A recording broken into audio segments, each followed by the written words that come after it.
I loved being a kid, and some of my best memories were when I was playing games with my little sisters or my best friend. We played so many different games, but one of my favorites was when we were spies, and we sneak around the house wearing swim goggles as if they were our spy glasses.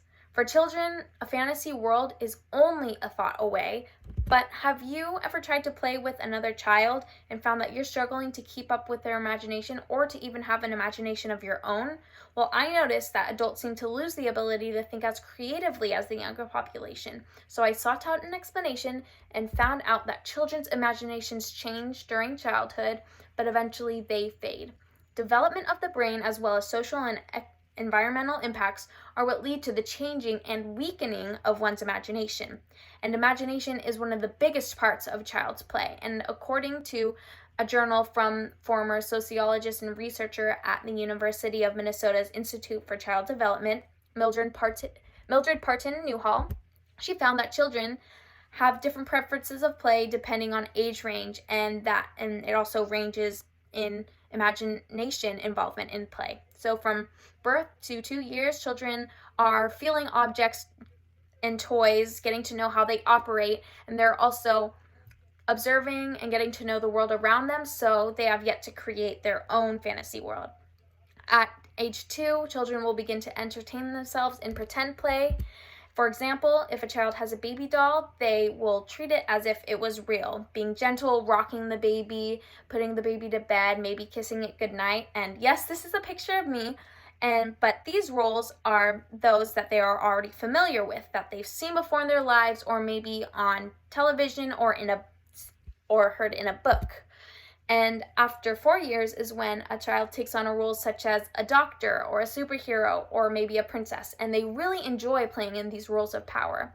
Their fantasy scenarios become more detailed and extravagant, and at age 6, children will start to play games incorporating their own thought up rules, and after age 12 is when children begin to move away from role playing or rational thinking in play, though they are still very creative. Deborah Phillips and Jack Shonkoff, pediatricians and writers of the book From Neurons to Neighborhoods, The Science of Early Childhood Development, write about the default network, a network that runs through different regions of the brain and is activated when thinking about the future or remembering past experiences. And memory is a very large part of what gives a person imaginative thoughts. An example of young children's memories working to become imaginative play is how a child holding a toy car recognizes that they've seen cars on the road, so they'll roll it on a flat surface. As children grow older, they gain more experiences and they start to combine their experiences to broaden their imagination. But even though children will gain more experiences, at a certain point they stop using these experiences in imaginative play, which is partly because of their peers. Through the years, friends of the same age help to encourage others' imaginations, and at a certain point, they'll actually impact them to weaken others' imaginations. In the early years, children have not yet begun to play the role of a judge, and they let their crazy and wild ideas loose and with other children, and the other children don't shut down the ideas, but only add to them with their own crazy ideas. And after this age is when children don't just allow any idea to determine their play, but they work together and make their ideas come together to support their play. And in this process, children feel comfortable to throw out an idea, though it might be shut down, and some of the more wild ideas are left behind as children pay a bit closer to reality. In early adolescence, children begin to understand the world around them and develop a sense for social norms. As teens and tweens fear judgment, they shut down their own creative ideas and think which they are less exercised and eventually thought of less frequently.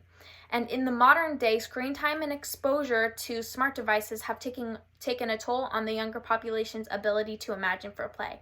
Matthew Bate, co-editor of the Matters Journal, writes about this in his section, Are Screens Killing Kids' Imaginations?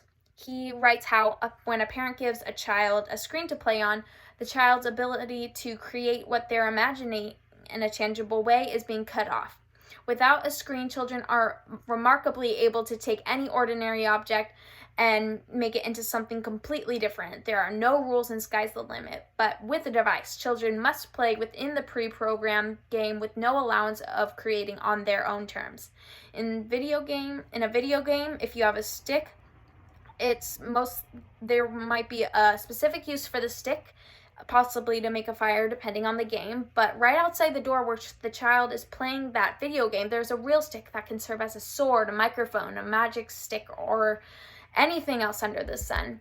If imagination comes from memory, then children who play on devices are memorizing pixels from a pre-creative world that isn't their own. Screen time is one of the biggest factors in children losing their ability to imagine, and it is something that can be avoided. A child's peers, brain growth, and the development of their lives cannot be taken advantage of, but however, screen time can be avoided until a certain point to allow for a child to get the most out of their imagination. A child's imagination may eventually fade, but creativity can be used in an adult's life, but maybe not playing pretend.